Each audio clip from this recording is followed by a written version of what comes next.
This is something that most people like to think, that cult torture is happening in another country, another state or province, another city, another neighborhood than their own. It's easier to think that, right? That it's out there somewhere. It's like bad people somewhere else rather than in our own community. But it happens everywhere. So I grew up in Toronto.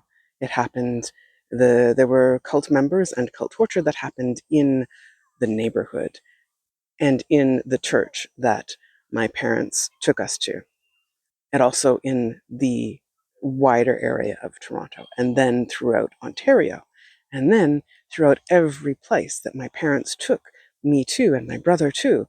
Like they took us to the UK, they took us to a bunch of European countries, they took us to the US, and every single place that they took us to, we were met up with cult members who would then torture us, who would do formal rituals, informal rituals, and who would traffic us.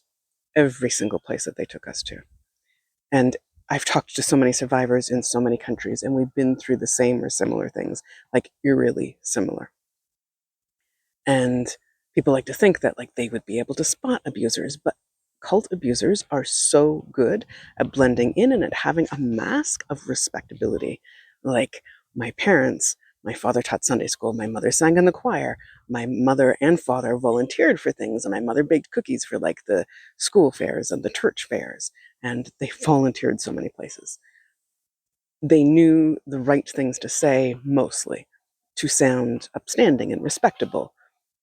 And I think it is hard for people to see past that mask unless they have also been through torture or really extreme abuse and have a really, really strong gut instinct, or they know some of like the cues that like cult might use or the phrases, which they would only do sometimes in public. I think it is easier to spot through the victims, through children and teens and adults, through the signs that we show of trauma and extreme trauma, and the very specific signs that can go down to cult torture. And if you're interested in the signs and symptoms of cult torture, I have an article on my website that you can read. It may not be comprehensive, but it is as much as I could think of from my own experience from survivors I've seen.